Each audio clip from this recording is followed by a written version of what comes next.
Rétro 2024, perspective 2025, c'est l'intitulé de l'émission de ce soir. Pour en parler, nos invités, Monsieur Bagui Diarra, il est analyste politique ici. Monsieur Diarra, merci d'être là. Merci Monsieur Sidibé, merci encore une fois de m'inclure dans ces échanges de fin d'année. Bonsoir aux téléspectateurs et bonsoir également aux co-débatteurs. Deuxième invité, Dr Amadou Touré, chercheur en sciences politiques. Dr Touré, merci d'être là. Merci Boro, bonsoir aux téléspectateurs et téléspectatrices, aux co-débatteurs. Je profite pour nous souhaiter à tous bonne heureuse année. Voilà. Merci. Troisième invité, Monsieur Abdallah Yattara du parti Yelema. Monsieur Yattara, merci d'être là. Merci Baro pour l'invitation. Salut à mes co-débatteurs et une très bonne émission à nous tous. Et le quatrième invité, Monsieur Moussa Tembeli. Moussa Tembeli, secrétaire général du CDP Malikoura, qui va certainement incessamment nous rejoindre autour de ce plateau. Merci à vous de votre fidélité. Encore une fois, bienvenue à toutes et à tous dans votre émission Regard croisé.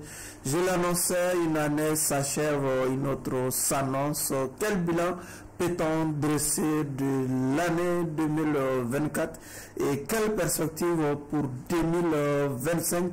Déjà, Dr Touré, regard rétrospectif sur l'année 2024 qui quand même en passe de s'achever. Tout à fait. Merci Borou. Bonsoir une fois de plus. Parlant de l'année 2024, ça a été vraiment une année exceptionnelle, une année pleine d'émotions, où plein de décisions ont été prises, notamment des décisions qui ont marqué la vie de la nation, et des orientations prises au nom de la population malienne, du peuple, et des décisions qui ont suscité beaucoup de commentaires et beaucoup de discussions. Et aussi, ce qu'on peut retenir globalement, j'ai partagé mon intervention sur deux points, le plan politique et le plan sécuritaire. Les perspectives, certainement pour 2025. On va en parler, hein? Et si le plan politique, ce qu'on peut retenir, des grandes décisions, mais des décisions très difficiles, notamment la fin de l'accord pour d'Alger. En 2024, il y a aussi le retrait. D'accord, on va vous redonner la parole incessamment. Déjà, M.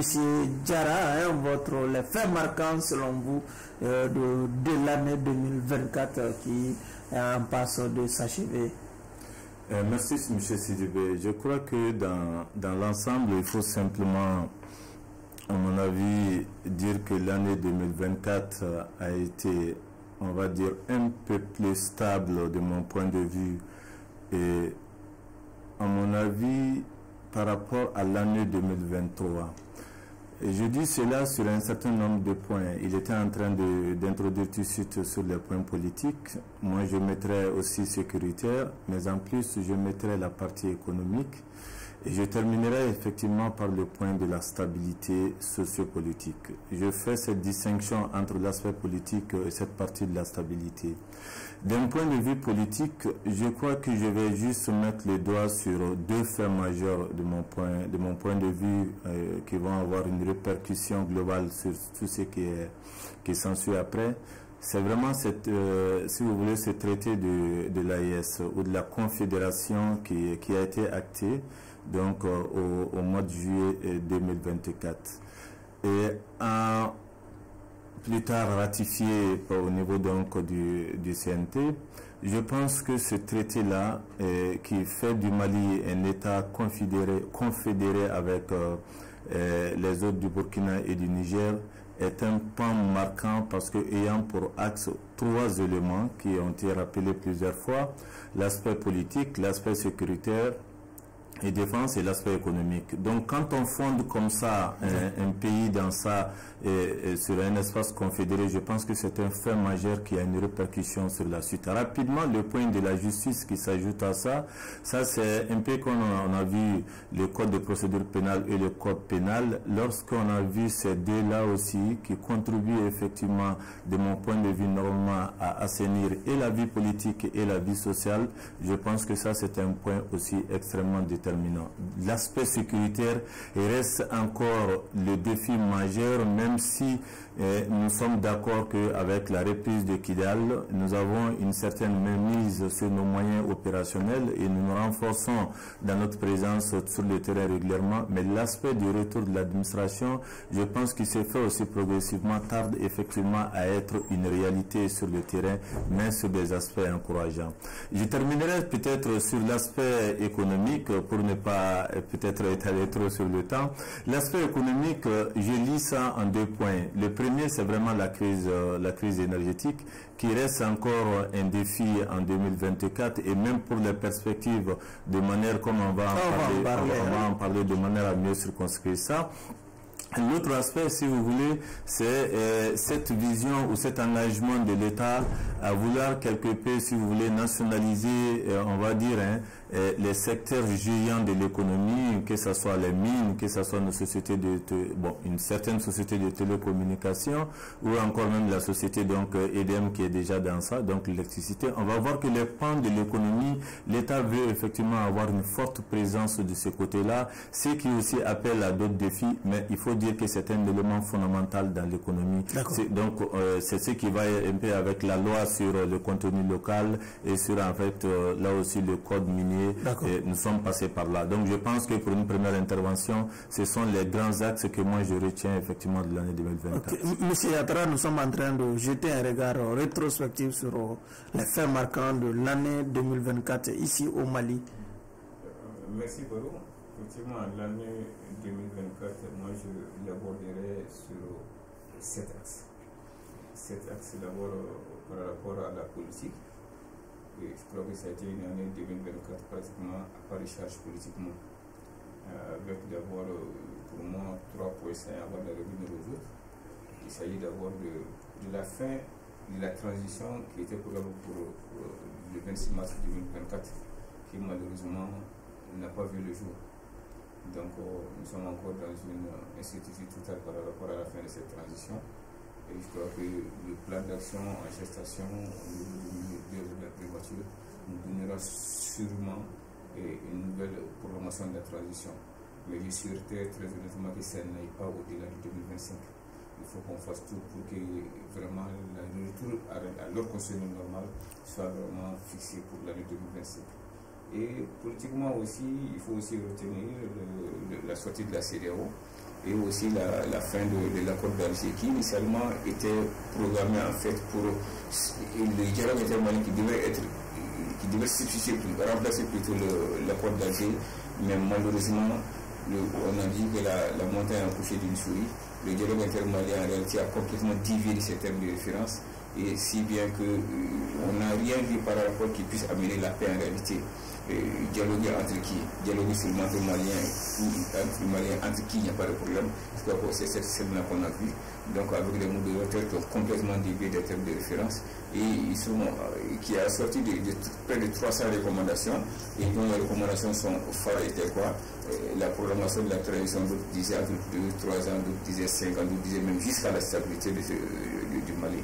Et je crois qu'on n'est pas encore sorti de l'ouvrage à ce niveau-là. Donc ça veut dire qu'ils ont complètement dévié les termes de référence. On va vous redonner la parole, histoire de permettre à M. Tembele de regagner son fauteuil. Je vous garantis que je vais vous redonner la parole, M. Yatara. Oui, je vais vous redonner la parole. M. Touré, déjà, vous étiez sur une lancée, mais malheureusement, Bon, en réalité, moi je comprends Yatara, c'est le politicien maison. Donc sur l'année, j'avais dit que c'était des décisions douloureuses qui ont été prises au nom de la nation malienne. Entre autres, politiquement, il y a 2 aspects. Lui, il a 7, mais moi j'ai 2. Le plan politique et le plan sécuritaire. Et j'avais dit au plan politique, nous avons des décisions douloureuses mais nécessaires. Le retrait du Mali de l'accord d'Alger, le retrait de l'AES ou de la CEDEAO. Nous avons aussi des points, des axes majeurs au niveau de la présidence, notamment Mali Koura biométrique, qui a été lancé, les travaux de Kati. Nous avons aussi la mise en place du comité de pilotage du dialogue intermalien qui a été mis en place et a sorti des recommandations qui ont été mises en œuvre. Mais ces recommandations aussi ont suscité beaucoup de discussions. Mais en gros, qu'est-ce qu'on peut retenir politiquement? Le président de la transition a envoyé sur la Chine, à Sikasso, à l'intérieur. Il est revenu aussi, nous avons quelques faits majeurs, notamment la charte pour la paix et la réconciliation qui est en gestation. Donc nous avons vu hier la nouvelle commission mise en place. Donc politiquement, qu'est-ce qu'on peut retenir? On peut retenir politiquement que le Mali avance sur le plan politique, mais les défis restent à relever, notamment les défis notamment à la CEDEAO, notamment au retrait de la CEDEAO. D'accord. Yakara, allez-y. Merci. Donc, politiquement, je reviendrai pour citer les deux autres éléments par rapport à la situation politique. Ça, c'est d'abord le décret de suspension des activités des partis politiques pendant 3 mois, et puis l'arrestation de 11 leaders politiques aussi, qui ont été libérés finalement après 5 mois et 15 jours de détention. Et je crois que, comme je l'ai dit, ça a été une année politique vraiment à part de charge. Mais aussi, sécuritairement aussi, il faut, moi je note peut-être une certaine stabilité. Parce que depuis 2023 pratiquement c'est la même chose. C'est uniquement les capitales régionales et les cercles qui sont sécurisés. Mais au-delà, quand on rentre dans les arrondissements et dans les villages, c'est toujours le problème. Et aussi avec l'échec de la prise de Tizawaten, qui a été vraiment le tournant décisif. Et je crois que jusqu'à ce présent, Tizawaten n'a pas été récupéré, malgré les annonces qui ont été faites après l'échec de sa récupération. Donc sportivement aussi, ça a été une année où par exemple, notre basketball a remporté 2 trophées au niveau des juniors, filles et garçons. Et aussi, on peut citer aussi économiquement. Économiquement, effectivement. Vous oubliez le Mali Côte d'Ivoire déjà? Vous étiez en train de... Je l'ai déjà oublié parce que c'est un gros bilan. Voilà. J'ai vraiment un bilan, mais je préfère l'oublier pour ne pas encore susciter amener les cardiaques à avoir le voilà. Donc, économiquement aussi, nous sommes là encore jusqu'à présent avec un budget qui ne dépasse pas les 3 000 milliards encore d'équilibre en recettes et en dépenses, et toujours sur le marché monétaire aussi en train d'emprunter. Effectivement, en 2024, le ministre des Finances a dit qu'il a besoin de 1494 milliards d'euros de francs CFA sur le marché monétaire du mois, et je crois que ce taux-là n'a pas été atteint. Et ça a été aussi pour clore, et effectivement, ça connaît aussi la lutte contre la corruption avec l'assise spéciale que l'économie nationale a organisée par rapport à certains grands dossiers qu'on passait nous par. Qui n'a pas pu vider le deuxième avion présidentiel. Mais malheureusement aussi d'autres dossiers ont été bouclés avec beaucoup de condamnations et puis beaucoup de rentrées d'argent au niveau du trésor aussi. Okay. Voilà, donc on reviendra de façon. Monsieur Tembeli, vous n'avez rien raté, hein. Nous sommes en train déjà de faire un premier tour de table sur le bilan de l'année 2024 qui est en train de s'achever. Merci beaucoup. Je salue tous nos téléspectateurs. Je salue également mes aînés, co-débatteurs. Je dirais que l'année 2024 a été une année particulièrement éprouvante pour notre pays, comme l'année 2023, parce que depuis 2021, nous traversons une crise majeure qui a véritablement secoué le pays. Et je peux citer quelques problèmes, notamment le problème énergétique, qui touche pratiquement tous les Maliens. Beaucoup de solutions ont été proposées, mais je pense que jusque-là, ce problème-là perdure et il serait peut-être temps de voir éventuellement ce qu'on peut faire par rapport à cette question. On a vu également des problèmes économiques qui ont trait à la situation politique même du pays, parce que nous sommes dans une situation où on est détaché pratiquement des autres pays qui peuvent éventuellement collaborer avec nous. Ça, c'est une situation qui nous touche. Ça rend difficile la tâche, n'est-ce pas, de tout le monde. Mais je pense qu'on va, petit à petit, on va espérer que 2025 puisse ouvrir d'autres portes. C'est vrai qu'il y a aussi la sortie de la CEDEAO qui se profile à l'horizon. Ça, c'est une situation très très critique aussi. Ça va avoir des conséquences, mais je pense qu'on va rester aussi optimiste parce que l'AES aussi est un tout qui a beaucoup à proposer.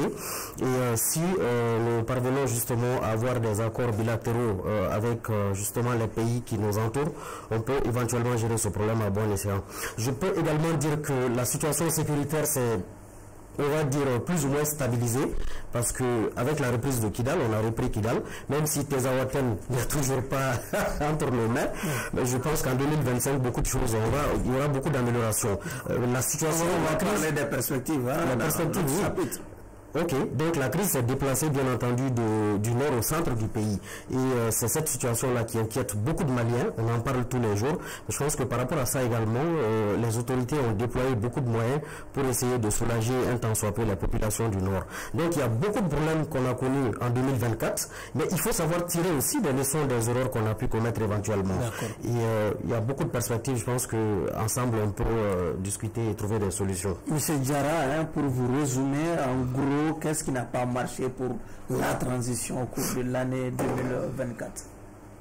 Ce qui n'a pas marché, je mettrais moi le premier point en termes donc de dialogue sociopolitique. Parce que je l'ai dit et je ne cesserai pas de le dire, tant que nous ne parvenons pas en premier ressort les autorités à véritablement avancer sur ce terrain, difficilement on va pouvoir construire un espace de confiance qui nous amène à une certaine unité d'action dont nous avons besoin aujourd'hui. J'ai comme l'impression, et ça aussi je ne vais pas cesser de le dire, que en fait nos autorités pour la plupart prennent beaucoup de décisions déjà et en fait elles nous sont communiquées ces décisions-là en tant que population. En tout cas, c'est vraiment ma conviction, mais je pense que vers la fin de l'année, avec le nouveau gouvernement qui vient d'arriver, nous avons vu, même s'il y a des rencontres classiques, mais nous avons vu une volonté de participer à la construction de ce dialogue sociopolitique. Et même aussi sur cette volonté, je mets un point là-dessus. J'ai entendu plusieurs fois, je pense, le général le général Maïga, Premier ministre, et aussi ministre de l'administration territoriale, dire nous offrons ces espaces d'échange, de concertation. Je pense que ça n'a pas été seulement dit qu'à la classe politique, ça a été dit pratiquement à toutes les forces vives lorsqu'elles ont été rencontrées pour dire que on va écouter tout le monde, mais en fait la décision sera prise au plus haut sommet de l'État en fonction peut-être d'autres réalités.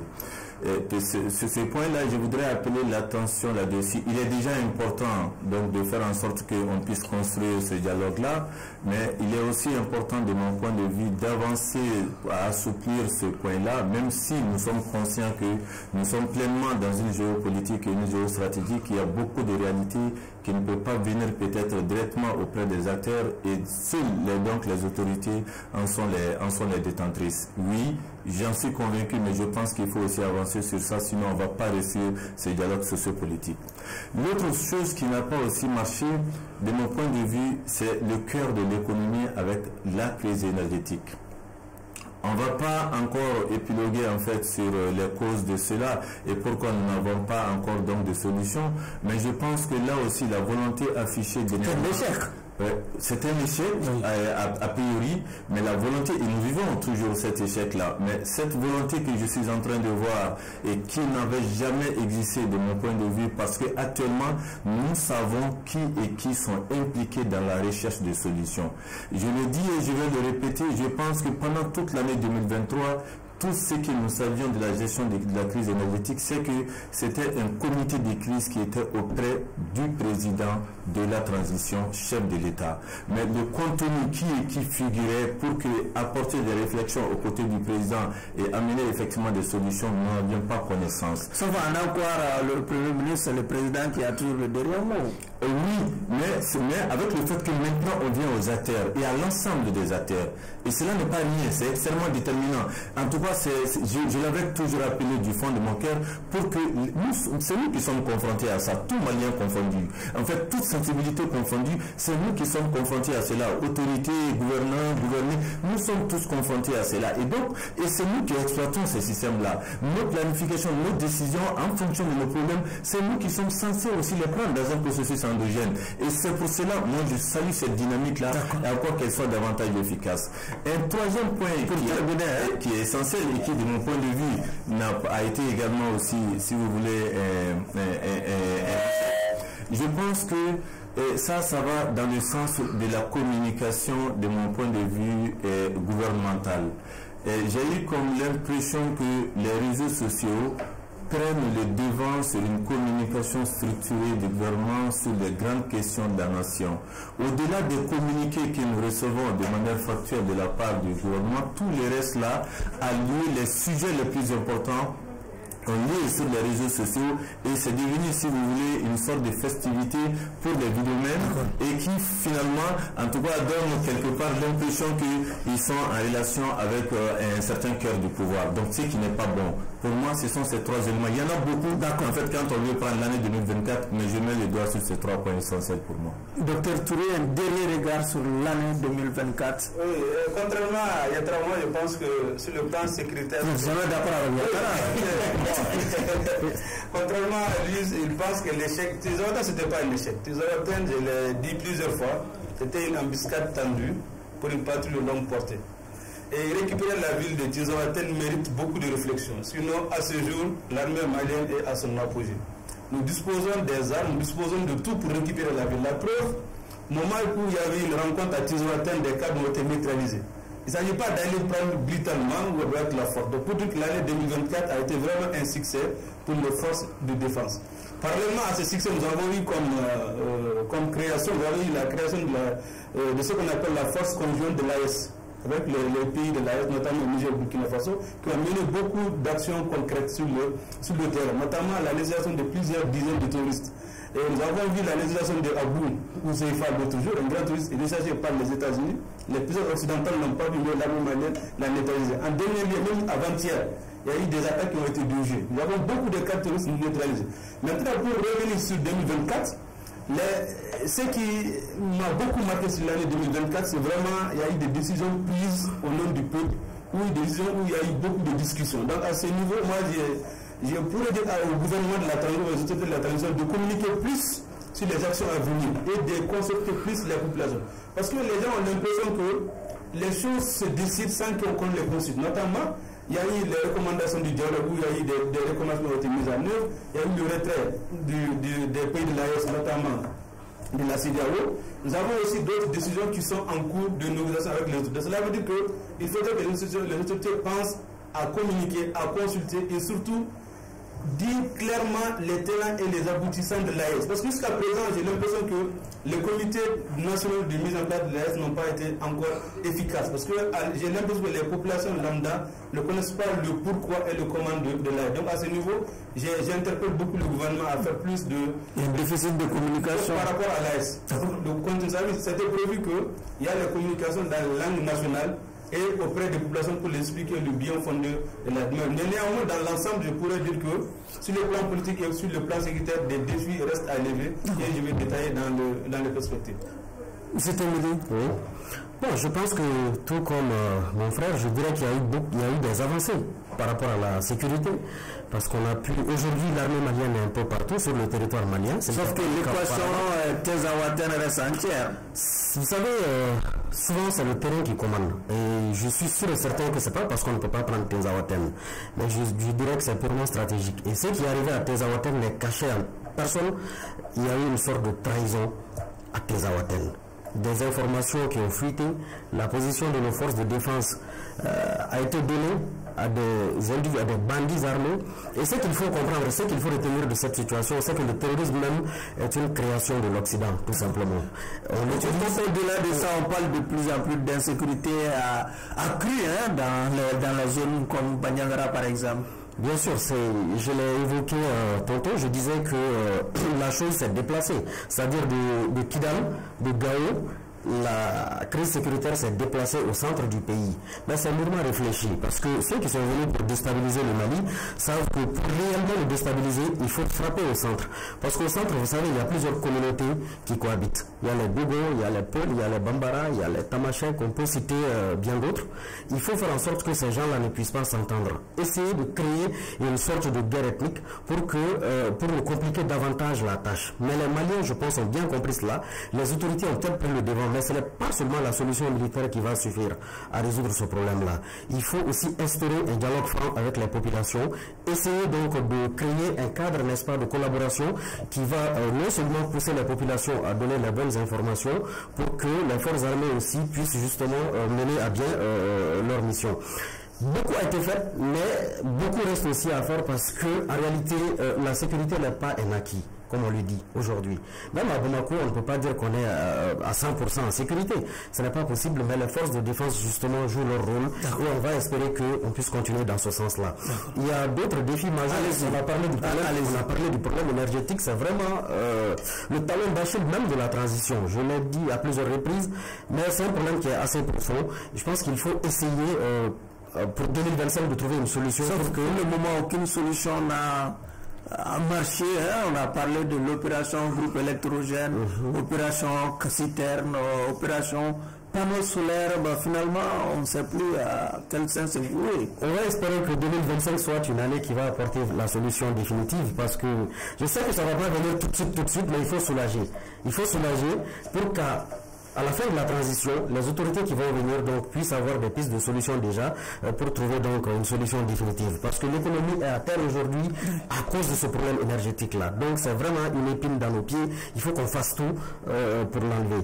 On va également parler des réformes politiques et institutionnelles. Ça c'est même l'une des causes justement de l'arrivée au pouvoir des autorités de la transition. Parce que les Maliens, à un moment donné, ont demandé à ce qu'il y ait des réformes parce que le mode de gouvernance au Mali n'était pas justement à la hauteur. Il fallait qu'on fasse des changements pour que le Mali puisse fonctionner normalement. Ça a trait justement à la modification de certaines lois, ça a trait justement au changement dans le mode de fonctionnement de certaines institutions pour qu'on ait des institutions fortes, parce qu'un pays fort, c'est aussi un pays qui a des institutions fortes.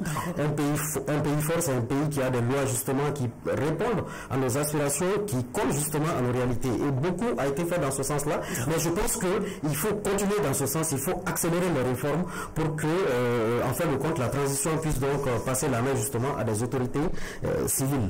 Je vais tout de suite terminer. On va également parler de la suspension des activités politiques. C'est vrai que ça aussi, ça a fait beaucoup de bruit en 2024, mais je pense que c'est la situation même du pays qui faisait qu'on était obligé justement d'aller dans ce sens-là. Moi-même, en tant que politicien, en tant qu'acteur des leaders d'un parti politique, ça nous a fait tous mal, mais je pense que c'était peut-être nécessaire pour qu'on puisse justement calmer la situation à l'époque. Aujourd'hui, il faut qu'on ait foi, il faut qu'on se dise qu'en 2025, nous devons tous nous... On va parler de 2025, mais en attendant, Abdallah, pour refermer définitivement cette page 2024. Effectivement, je reviendrai sur 4 points essentiels. Ça a été un échec par rapport au retour à l'ordre constitutionnel. Comme je l'ai dit, c'était fixé pour 18 mois et pour le 24 mois, ça devrait prendre fin le 26 mars 2024. Malheureusement, ça n'a pas été fait. Et aujourd'hui, quel support juridique soutient la transition? Aucun support juridique ne soutient aujourd'hui la transition. La première fois, c'était les concertations nationales pour 18 mois. La deuxième fois, c'était les assises nationales de refondation pour 24 mois. Et aujourd'hui, quel support juridique soutient aujourd'hui la transition? Il n'y en a pas. Deuxièmement aussi, le dialogue intermalien a été complètement un échec. Je crois qu'ils se sont donnés peut-être à voler là-bas, complètement déviés de ces termes de référence, de l'argent du contribuable gaspillé pour rien, où on sort des recommandations comme quoi il faut peut-être prolonger la transition, qui n'était pas d'abord dans les termes de référence. Il faut que les colonels deviennent des généraux, qui n'étaient pas dans les termes de référence. En réalité, ils sont venus en réalité dire tout sauf ce qui est dans les termes de référence, et les moderateurs se sont laissés faire. Et troisièmement, la CEDEAO a été un échec aussi, parce que sans consultation en réalité des forces vives de la nation. C'est vrai, on dit qu'on est rentré à la CEDEAO en 1975, il n'y a pas eu la consultation de la population, mais je crois que les temps ont changé. C'était en 1975, 1975 c'est pas 2024. Donc, entre-temps, beaucoup de choses ont changé, même par rapport à la gestion de la CEDEAO. Et je crois qu'on ne peut pas, c'est ce que je l'ai dit, il ne faut pas que Assimi prenne la responsabilité historique de faire sortir le Mali de la CEDEAO, sinon l'histoire le jugera un jour. Il me semble que l'effort d'explication est en train d'être dirigé à l'endroit des chefs traditionnels. Il est déjà trop tard. Qu'est-ce qu'il peut faire dans ça? Il n'a même pas le plan dans cette situation. Troisièmement, quand je viens, c'est par rapport à l'énergie. Mes co-débatteurs en ont parlé. Effectivement, jusqu'à présent, je ne peux pas comprendre qu'on ne puisse pas trouver définitivement la solution énergétique, une solution à l'énergie. C'est quand même pratiquement 2 ans que nous sommes dans cette situation. On nous fait chaque fois donner des espoirs, des centrales solaires par-ci par-là. On n'en voit pas le résultat. Des groupes électrogènes par-ci par-là, financés sur les œuvres sociales du président de la transition, mais jusqu'à présent, aucune amélioration. Et pratiquement quand j'ai venu aujourd'hui, je crois que Bamako tout Bamako était pratiquement dans le noir. Et je crois que ça a complètement, comme il l'a dit, M. Tembeni, ça a vraiment complètement plombé l'économie malienne aujourd'hui. Et maintenant, par rapport à la sécurité, on fait comme ils m'ont tous dit attaqué par rapport à ça. Je dis tout simplement que par rapport à la sécurité complètement stable, il a dit au début de son intervention, aujourd'hui, tu trouves comme des centaines de villages qui sont obligés de signer des pactes avec des djihadistes. Et jusqu'à présent, ça existe pour assurer leur sécurité. Et vous dites que ça va? Non, appelons les choses par leur nom. Jusqu'à présent, ça ne va pas au niveau de la sécurité. Comprenez?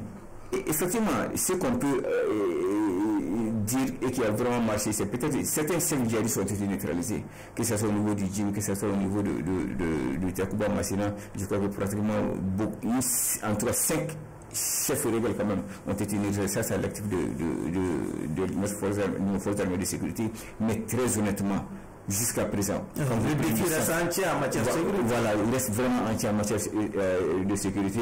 Maintenant, par rapport au dialogue intermatériel, je l'ai dit, par rapport à la politique, je l'ai dit, et je crois que très honnêtement, l'année 2024 a été complètement, j'ai dit, et je le maintiens, a été pratiquement un échec. D'accord. Projection, perspective 2025, M. Diarra, comment vous voyez le Mali en 2025? Comment je vois le Mali? Je pense que je mettrai 3 points. Et le point économique qui revient toujours essentiellement à l'énergie.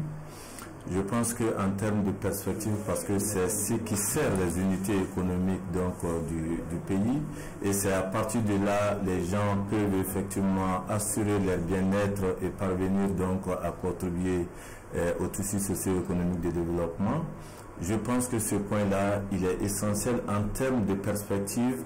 Peut-être contrairement à ce que j'ai entendu ici, je le dis, il y a des solutions à la crise énergétique. Oui, la crise, elle est profonde et si vous voulez, multiforme par rapport à l'énergie, mais nous avons tous les moyens. Et je pense que le premier pas qui vient d'être fait, qui consiste à créer les conditions pour que les acteurs se mettent ensemble, ça c'est un véritable point qui nous permet d'aller de l'avant. L'autre là qui doit suivre, c'est qu'il ne faut pas que les décisions politiques tordent la main en fait à la décision technique qui comprend mieux la situation. Si la décision politique doit arriver à tordre la main à la décision technique, c'est que l'alternative doit être proposée par la décision politique pour permettre à ce que ce qui est recherché par la décision technique puisse être finalement trouvé. Donc je ne vais pas m'étaler beaucoup plus sur ce point-là, mais je donne la précision que nous avons les moyens de transformer cette crise énergétique-là en opportunité, peut-être pour que les gens et les autres comprennent. Sur la période 2022-2024, si vous regardez dans les statistiques qui sortent, en tout cas nous d'abord à notre niveau, mais vous avez environ entre 150 et 300 MW crêtes qui ont été installés en dehors de l'État par effectivement donc des particuliers. Et donc si nous faisons une lecture de cela, sauf que le citoyen lambda ne voit pas l'impact. Non, écoutez, parce que c'est à quoi le citoyen lambda s'attend, c'est la desserte par le réseau. Oui. Et la desserte par les réseaux, je suis chez moi, j'ai de l'électricité sans que je ne fournisse ces moyens. Je pense que la crise nous a appris ceci. Elle nous a appris qu'avoir de l'électricité, ce soir, et plus globalement de l'énergie, que derrière, il y a beaucoup d'investissements, il y a beaucoup d'efforts effectivement à consentir. Je pense que la crise nous a appris ça. Donc ce que j'étais en train d'expliquer, c'est que d'une crise, il faut savoir en tirer les leçons et voir déjà qu'est-ce qu'on a pu réaliser, qu'est-ce qu'on a pu avoir comme acquis et qu'on peut éventuellement mettre à l'échelle. Moi, je suis simplement en train de dire que ce que nous avons dû apprendre de cette crise-là, que déjà le citoyen lambda malien comprenne les enjeux liés à la disponibilité de l'électricité, la place de l'énergie plus globalement en fait dans son développement, dans son bien-être au quotidien, et également les difficultés qui peuvent être liées à cette desserte-là en termes donc de gestion en fait d'un secteur énergétique. Cette compréhension déjà de la part du citoyen malien est une avancée. Encore, je dis, si nous essayons de capitaliser ce que nous avons vécu dans cette crise-là, cette approche-là qui fait qu'avec le secteur privé et des particuliers, nous sommes arrivés à 150 et 300 milliards, entre 150 et 300 milliards d'investissements sur 2 ans. Ça, ce n'est pas rien. Ça veut dire que si on essaie de capitaliser cela, on peut mettre ça à l'échelle pour soulager les réseaux avec beaucoup effectivement d'autoproduction comme ça, structuré et un cadre réglementaire avec une incitation qui suit. Ça peut permettre de résorber beaucoup aujourd'hui dans les déficits qu'on est en train de vouloir aller peut-être chercher dans le thermique ou soit chercher dans dans l'interconnexion. Tout cela sont déjà de la dépendance. Quand on va dans le thermique totalement importé, on est dans la dépendance. Quand nous continuons effectivement à acheter de l'autre côté, on est dans la dépendance. Donc je veux simplement dire que nous avons tous les moyens en capitalisant sur ça. L'autre aspect en termes de perspective, pour en faire 2 points et je vais m'arrêter là, j'insiste encore dessus sur la construction des dialogues sociopolitiques structurés. Tant que nous n'avons pas ça, nous n'avons pas les confiances les uns dans les autres et c'est difficile. C'est pour cela tout ce qu'on dit dialogue, tout ce qu'on dit communiqué factuel du gouvernement, tout ce qu'on dit, on a l'impression qu'on a ceci, l'AIS, il n'y a pas une émulation, il n'y a pas tout ça. C'est parce que simplement cette colonne vertébrale là manque à l'action de gouvernance. Quand cela manque, vous allez voir que de part et d'autre là, il va y avoir beaucoup de dissociations et de distorsions. C'est difficile effectivement qu'on arrive à asseoir une stabilité qui conforte. Je vois que M. Diarra est inarrêtable ce soir. Nous sommes en 2025 perspective. Il est inspiré. Donc, parallèlement sur les défis de 2025, j'ai les défis politiques et sécuritaires. Mais j'ai quelques questions par rapport à 2024. Si la question à qui s'il trouve que la logique occidentale, la logique de la CEDEAO, c'est de maintenir un pays qui a connu 10 ans de crise par des sanctions illégitimes et illégales. Et que ce pays reste. Cela veut dire que la logique CEDEAO était la seule logique du patriotisme. Je dirais non. Cela veut dire qu'on a le plein droit de quitter la CEDEAO. Et moi, j'encourage les autorités à continuer la même démarche. Il n'y a pas une différence entre CEDEAO en 1975 et 2024. Quand le pays est menacé, il faudrait prendre des décisions vraiment intéressantes et des décisions difficiles. Je l'ai dit au départ. Maintenant, sur le terrorisme, ce qui se passe, c'est... Donc 2025, année de retrait effectif de l'AIS de la CEDEAO. Et concernant le terrorisme, il faut que Yatara et les autres comprennent que nous sommes en guerre asymétrique. L'armée, aujourd'hui, il n'y a pas un territoire où tu peux avoir les guerristes l'occupent. C'est-à-dire que quand l'armée est là, ils ne sont pas là. Ou quand l'armée partout après revient. Donc cette guerre asymétrique n'est pas facile à combattre. Donc cela veut dire qu'il faut du temps, il faut plus de la guerre armée, il faut de la guerre civilo-militaire, encourager d'autres mécanismes. Mais dire qu'on veut avoir la sécurité 100%, ça n'existe pas. Et pour rappel, Bamako est à son 4e attentat. Après Kankuma de Kankaba, la terrasse au Radisson Blu et les attentats de septembre. Cela veut dire qu'il n'est pas facile de combattre le terrorisme, sinon la guerre asymétrique. Même les pays les plus puissants ont connu les cas de terrorisme. Maintenant, sur le défi de 2025, en politique, moi je dirais plutôt sur 4 points. Les retraits effectifs du Mali de l'AES de la CEDEAO. Les retraits effectifs de l'AES du franc CFA. Le franc CFA, même son nom pose problème. C'est le franc colonie d'Afrique. C'est-à-dire qu'il faut quitter le franc CFA pour avoir notre souveraineté. Et en troisième point, qu'est-ce que colonie française d'Afrique? Ouais, des colonies françaises d'Afrique. Le nom même pose problème. Et en troisième point, il faudrait quoi? Que l'AES gère la libre circulation des personnes et des biens. C'est un défi majeur. Tant que l'AES n'arrive pas à gérer ce point, le problème va rester entier. On ne peut pas quitter la CEDEAO et être bloqué dans l'AES. Il faudrait que les autorités de l'AES prennent le devant en termes d'accord bilatéral avec les pays qui veulent composer avec nous, dans ce sens. Et pour le quatrième point, qu'est-ce qu'il faut? Il faudrait aussi la mise en œuvre dans l'aide de cadrage qui dit clairement où allons-nous, quelle est la vision de la transition et surtout le chronogramme qui va être assorti des consultations des partis politiques. Et aussi, là j'interpelle les politiques. Les politiciens sont là, il faudrait qu'ils se mettent à travailler, à former leurs militants, à faire de la formation en termes de sensibilisation et qu'ils mettent d'abord leurs propres efforts en termes de financement et ne pas attendre du financement du gouvernement. Nous avons vu le cas du Sénégal, nous avons vu des cas de pays où c'est leurs militants même qui cotisent, c'est les militants même qui forment. Et aussi ces partis politiques d'ores et déjà nous envoient les projets de société qui n'attendent pas les élections, qui nous envoient les projets de société et que nous puissions les étudier et avoir les projets et les mécanismes de financement des actions. Parce qu'on a assez perdu du temps de 1960 à 2024. D'accord. J'ai terminé, nous sommes en 2025. Selon vous, quelles sont les actions majeures qui doivent être posées en 2025 par certainement les autorités maliennes? Il y a des perspectives en vous, mais moi, ma première préoccupation, c'est surtout par rapport à la sortie de la CEDEAO. Je pense que c'est quelque chose qu'on doit préparer il faut que tous les acteurs concernés puissent se concerter pour vraiment dire réellement... Vous pensez qu'elle est impréparée? Non, je ne dis pas que ce n'est pas préparé. On n'a pas le choix de toutes les façons, c'est déjà fait. On est obligé d'aller de l'avant, on ne va plus regarder par derrière, ça c'est fini.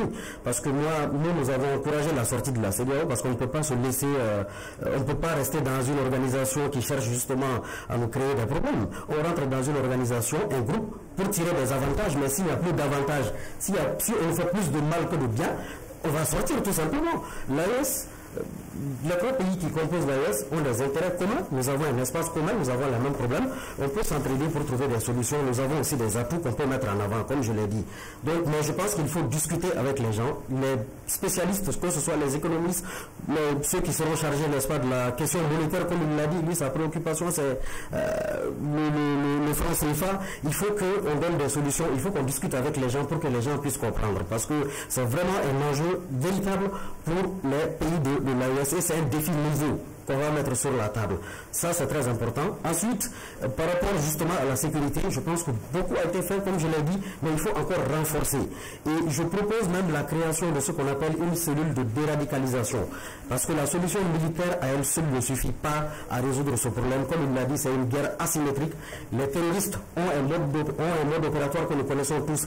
Ils recrutent parmi nous, ils font de telle sorte que des gens qui n'ont pas juste forcément une capacité intellectuelle suffisante leur permettant de faire la part des choses, puissent rejoindre justement les groupes djihadistes. Donc il faut créer des cellules qui, après peut-être la partie militaire, va donc ramener justement ceux qui se sont laissés donc enrôler dans les rangs des terroristes puissent revenir justement à des situations normales. Ça c'est une autre chose. Ensuite, instaurer un dialogue permanent justement avec tous les Maliens, toutes les couches, n'est-ce pas, de la société. Il a parlé d'un rapprochement. Le Premier ministre, je crois, quand il y a eu un changement de Premier ministre, il y a eu beaucoup d'efforts dans ce sens-là. Les autorités ont montré qu'ils veulent aller vers les gens. Le dialogue avec les partis politiques, le dialogue avec la presse, tout ce qu'on a pu voir justement ça et là, ça nous a montré qu'il y a une volonté manifeste, n'est-ce pas, d'instaurer un certain dialogue pour qu'on puisse trouver une solution entre nos Maliens. Et cette solution-là ne viendra de nulle part.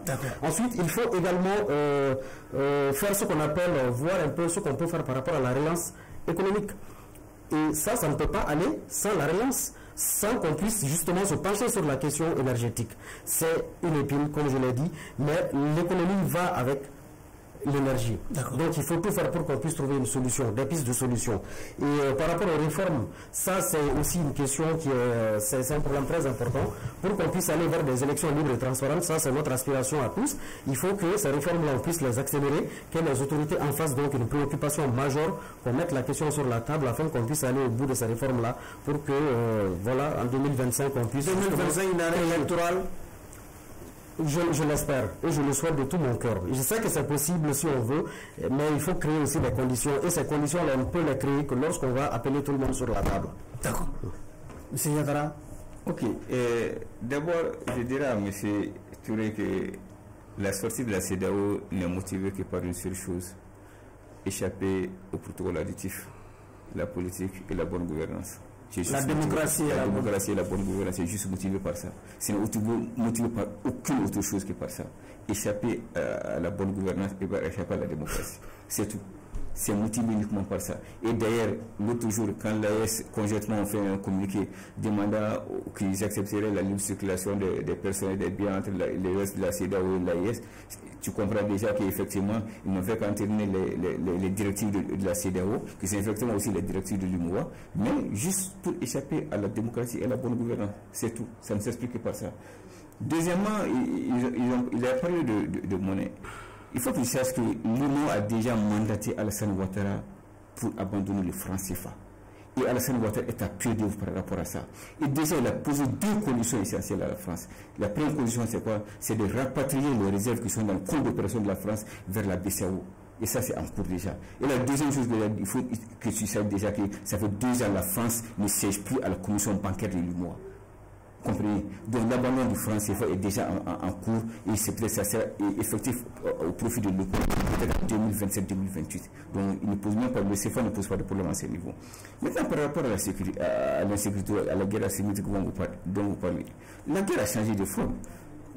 quand vous voyez que Serval est parti au profit de Takuba et au profit maintenant de... C'est pour ça que la guerre a changé de forme. Et la guerre à Sénégal se trouve à quel niveau? C'est juste au centre et au nord. Et c'est justement dans ces endroits que plus de 1000 écoles sont fermées. Plus de 1000 écoles sont fermées. C'est que nous-mêmes, nous sommes en train de sacrifier cette jeunesse-là qui n'ont d'autre choix que de s'enrôler dans le terrorisme. Si on parvient à ouvrir ces écoles-là, à éduquer ces enfants-là, je crois qu'on aura fait... La guerre est signée, on ne va pas seulement lutter avec les armes avec ça, mais il faut aussi scolariser ces enfants-là, qui sont aujourd'hui une proie facile pour les djihadistes là aujourd'hui. Parce que tout simplement, plus de 1000 écoles sont formées. Effectivement, ça ne relève pas de la transition. Depuis 2012, ça s'est fait. Mais qu'est-ce que la transition a fait en réalité pour ouvrir ces plus de 1000 écoles là? Voilà des générations qui sont foutues pour rien et qui deviennent des proies faciles pour les djihadistes aujourd'hui. D'accord. Maintenant, mes perspectives pour 2025, c'est quoi? Un retour à l'ordre constitutionnel. Ça, c'est mon premier souhait. Apaiser, sécuriser. Voilà. En tout cas, il faut forcément un retour à l'ordre constitutionnel. Vaille que vaille, coûte que coûte, qu'on retourne à l'ordre constitutionnel. Déjà, les permis sont là. Ils ont mis, c'est vrai, le budget reste une prévision, mais ils ont mis dans le budget de 2025 près de 80 milliards pour les élections générales. Et le président de la transition. Il vient d'engager les autorités judiciaires à s'inscrire dans la dynamique. Lors de la rentrée solennelle des cours de tribunaux, oui. Effectivement, le président de la transition a mis un doigt sur ça. Il a demandé qu'il engage le gouvernement à chercher tous les moyens humains, matériels et financiers pour aller vers une élection rapidement. Donc le président a donné le ton. Il reste maintenant au Premier ministre dans son plan d'action de faire ressortir ça. Et mes perspectives aussi quoi? C'est de profiter des 6 mois que la CEDEAO a donné pour retourner à la CEDEAO. Ça aussi c'est un vœu. Il faut qu'on profite de ces 6 mois du délai de grâce pour vraiment que Diomaye Faye et Fort Gnassembe s'investissent pour que vraiment ces 3 pays retournent à la CEDEAO. Donc c'est tout ce que j'ai à dire par rapport au perspective 2025. Bagui, un dernier mot. Merci Diabalo. Je pense que je vais juste, il y a un certain nombre de points que je n'avais pas du tout voulu toucher, mais juste vers la fin comme ça, je pense que je vais le faire. Le premier point, je pense qu'il est relatif à notre sortie de la CEDEAO. Moi, de mon point de vue, je pense que les choses sont on ne peut plus claires maintenant entre la CEDEAO et l'AES. Il s'agit de choses de dire soit la CEDEAO qui propose d'ouvrir, je ne rentre pas dans ce débat sur les 6 mois où le Mali dit encore on n'a pas, où l'AES dit on n'a pas été comme ça. Mais là où je veux mettre le point, et là, le doigt, ça c'est vraiment le plan de contingence dont la CEDEAO a parlé dans son communiqué. De mon point de vue, ça ouvre 2 choses. On a dit premièrement les conditions d'une séparation, effectivement, là, donc les modalités par lesquelles effectivement on va sortir, et de l'autre côté, protéger tout ce qui est côté politique et économique pour les populations. Je pense que si nous devons nous retirer, et nous l'avons déjà fait, si nous devons maintenir cela, de mon point de vue, il s'agit de travailler au-delà du cœur, mais maintenant dans la tête, que les expertises s'assoient et qu'à partir de là, on puisse arriver à avancer. Cela est faisable. Mais ce que nous ne devons jamais oublier, c'est que nous parlons de souveraineté, nous parlons d'influence sur la CEDEAO. Même si nous partons dans le bilatéral, chaque État cherchant son intérêt avec des ramifications qu'il y a derrière, on n'est pas certain de maîtriser cela. Donc je pense qu'il doit y avoir d'autres nouvelles donnes sur lesquelles avancer. Je finis sur l'aspect sécuritaire, un autre point que je n'avais pas touché.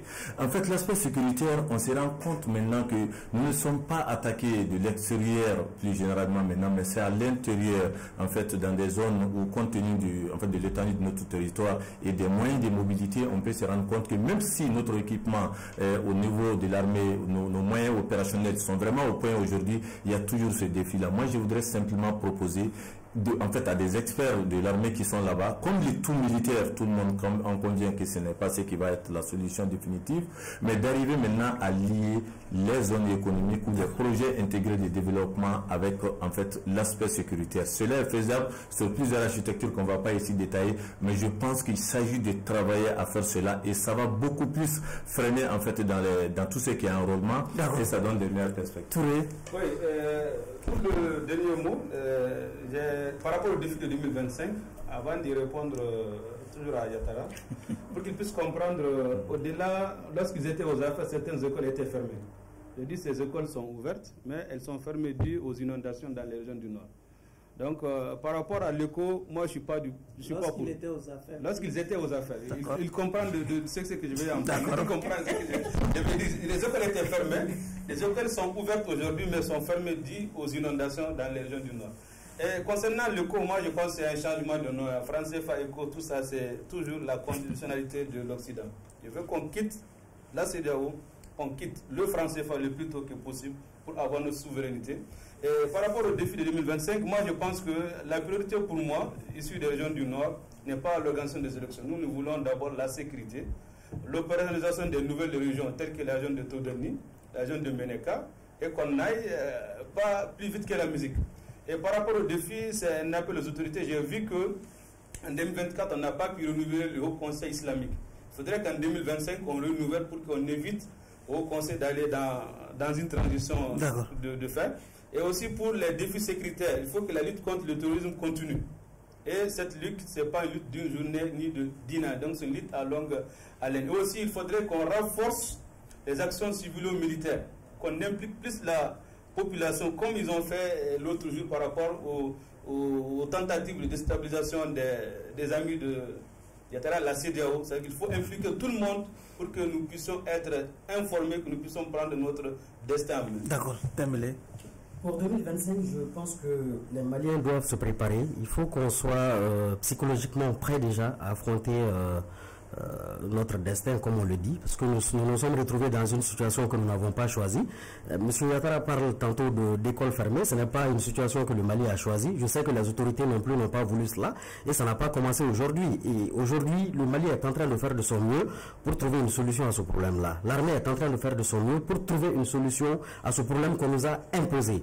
Mais je pense qu'il faut que les autorités, à leur tour, donc, restent aussi à l'écoute de toutes les couches. Vous soufflez le chaud et le froid en même temps. En fait. Ça, on touche un peu à tout, je veux dire. Donc, il faut qu'ils restent à l'écoute. Il faut les solutions qui sont proposées par tous les protagonistes, souvent, c'est des solutions qui peuvent nous permettre de trouver des solutions à nos problèmes. Mais il faut qu'on écoute. Et je pense en restant à l'écoute et en nous comprenant, en nous donnant la main, nous pouvons trouver la solution à beaucoup de problèmes. Mais il faut que les partis politiques aussi comprennent que la situation du pays n'est pas facile et que, à la place des autorités, on aurait mis n'importe quel parti politique à la tête du pays, on va connaître ces difficultés-là. Mais aujourd'hui, on a besoin que les Maliens se rassemblent autour, n'est-ce pas, d'un idéal. Et cet idéal-là, c'est un Mali nouveau, un Mali un Mali prospère et un Mali qui va permettre à la future génération de respirer. Yatara. On a reporté l'année scolaire ici d'un mois, du 4 octobre au 4 novembre, pour cause d'inondation d'une centaine d'écoles. Oui. Les chiffres que je donne, les 1000 écoles fermées, ne datent pas d'avant l'inondation. Vous comprenez? Mais on n'a pas été capable de reporter l'année scolaire pour plus de 1000 écoles fermées. Et pourtant, pour 100 écoles inondées, on a été obligé de reporter l'ouverture scolaire pour un mois. Je crois qu'il y a 2 poids, 2 mesures. Vous comprenez? C'est plus de 1000 écoles. Je ne dis pas que ça n'a pas d'attention. Les raisons ne sont pas les mêmes. Je comprends parfaitement. Oui. Mais en réalité, quelle politique l'État a mis en œuvre pour qu'on puisse vraiment savoir qu'il a une volonté d'ouvrir ces écoles-là? Vous comprenez? Donc, on ne voit aucune volonté de l'État par rapport à ça. Je le fais, c'est bon souvent de connaître l'histoire. Vous vous accrochez au franc CFA, à l'écho. Vous savez que le Mali a quitté d'abord le franc CFA en 1962. Et c'est le Mali qui a demandé à réintégrer encore le mois. Comprenez? Et dès 1965, Moro Keïta avait demandé à la France de réintégrer le mois, de tourner dans la zone franc. Les Français avaient posé 3 cours. Et c'est là où est venue la première dévaluation du franc malien. Vous croyez que nous sommes dans notre première expérience de quitter le franc CFA? Mais c'est nous qui avons encore demandé à la France de tout faire pour qu'on puisse retourner. Et ça a été effectué sous Moussa Traoré en 1984. D'accord. Vous comprenez? Donc, les histoires du monde, il faut faire beaucoup attention. Ce n'est pas d'un coup de baguette magique qu'on parle de souveraineté monétaire. La souveraineté monétaire est très difficile à avoir. Ainsi prend fin ce numéro de votre émission Regard croisé, qui recevait comme invité M. Moussa Tembeli, secrétaire général du parti CDP Malikoura, Abdallah Yatara du parti Yelema, Dr Touré, Amadou Touré, chercheur en sciences politiques, et M. Bagui Diarra, analyste politique. Merci à vous de nous avoir suivis. clin d'œil à toute cette brave population de Mandiakoui. Au revoir.